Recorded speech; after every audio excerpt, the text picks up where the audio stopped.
గారు ముందేమో మాదిగలకు నేను చాలా కృతజ్ఞతాభావంతో ఉంటా. నేను జెడ్పీటీసీ అవ్వడానికి మాదిగల కారణం, ఎమ్మెల్సీ అవ్వడానికి మాదిగల కారణం, ఎమ్మెల్యే ఎంపీ ముఖ్యమంత్రి అయితే కూడా మాదిగల సహకారంతో నేను ఈ స్థాయికి వచ్చిన.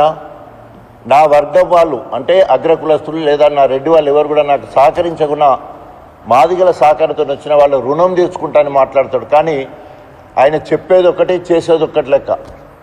మరి ఆయన ఎమ్మెల్యేల టికెట్ ఇచ్చే విషయంలో కానీ ఎంపీ టికెట్ల విషయంలో కానీ పక్షపాత బుద్ధి కనబడ్డది. ప్రత్యేకంగా మంత్రివర్గంలో 2 మాలలకు ఒక మోచే కులానికి ఇవ్వడం జరిగింది.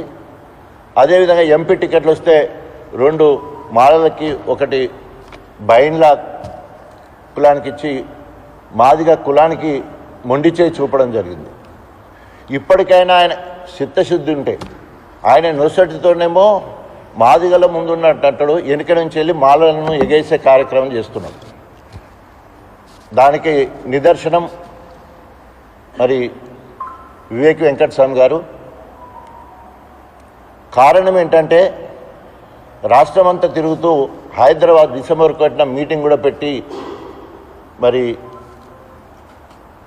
కేంద్రంలో ఏఐసిసి అధ్యక్షుడు ఖర్గే గారు, రాహుల్ గాంధీ గారు అదేవిధంగా మేనిఫెస్టోలో పెట్టి కాంగ్రెస్ మేనిఫెస్టోలో ఎస్సీలను ఏబీసీ వర్గీకరించడం పెట్టి వారేమో ఒక పక్క గొప్పగా చెప్పుకుంటూ ఉంటే మరి అదే పార్టీలో ఉండి వివేక్ ఇంకా కొందరు ఎమ్మెల్యేలు పార్టీకి వ్యతిరేకంగా ఈరోజు 30 సంవత్సరాలు కృష్ణమాదిగ చేసిన దండోరా ఉద్యమంలో దేశంలో ఉన్న అన్ని రాజకీయ పార్టీలు ప్రత్యేకంగా తెలంగాణ వరకు వస్తే ఇక్కడ అన్ని రాజకీయ పార్టీలు ఏకగ్రీవంగా తీర్మానం చేయడం జరిగింది. ఒకసారి చంద్రబాబు నాయుడు తెలుగుదేశం అధికారంలో ఉన్నప్పుడు తీర్మానం చేశాడు.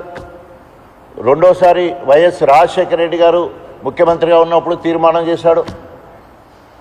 బీఆర్ఎస్ అధికారంలోకి వచ్చిన తర్వాత ముఖ్యమంత్రి గారు కేసీఆర్ గారి సహకారంతో మరి నేను స్వయంగా తీర్మానం చేసే భాగ్యం నాకు దక్కింది. అదేవిధంగా రెండోసారి కూడా బీఆర్ఎస్ 2లో కూడా మళ్ళీ ఒకసారి కూడా తీర్మానం చేసి పంపించడం జరిగింది.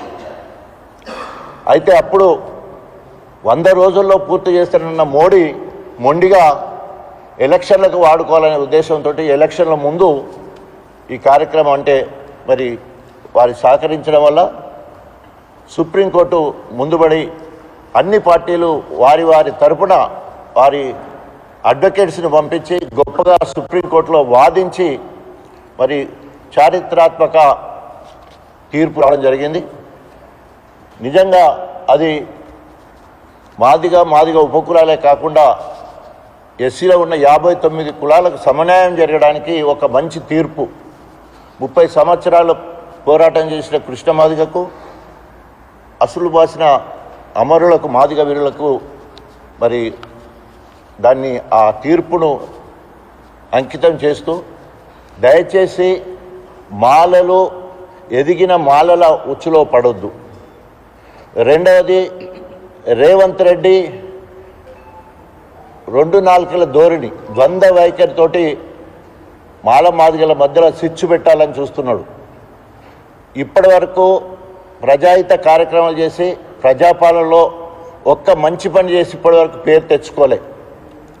మరి ఇప్పటికైనా మా మధ్యలో చిచ్చు పెట్టకుండా సామరస్యంగా ముందుకు పోయే విధంగా ఇప్పటికే జనగణన జరుగుతూ ఉంది.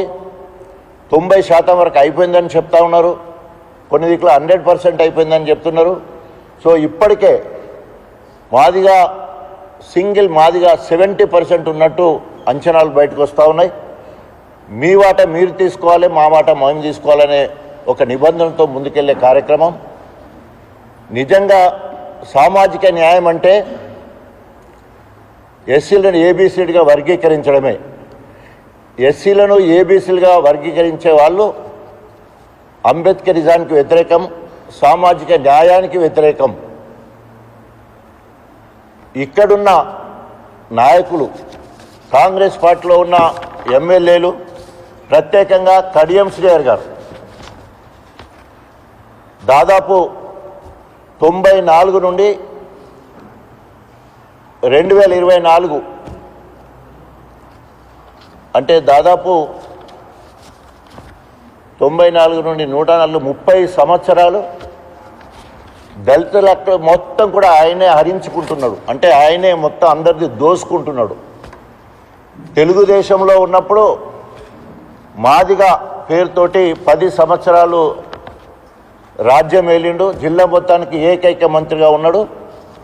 ఒక్క మాదిగ బిడ్డను కూడా నేను ఎస్సీ అని ఆయన చెప్పుకోకపోవడమే కాకుండా ఒక్క మాదిగ బిడ్డకు కూడా సాయం చేసిన సందర్భం లేదు. ఆయన మార్కుగా ఏమన్నా వరంగల్ జిల్లాకు చేసిందంటే అట్లా కూడా ఏమి చేయలేదు. ఆయన సోషల్ వెల్ఫేర్ మినిస్టర్గా ఉన్నప్పుడు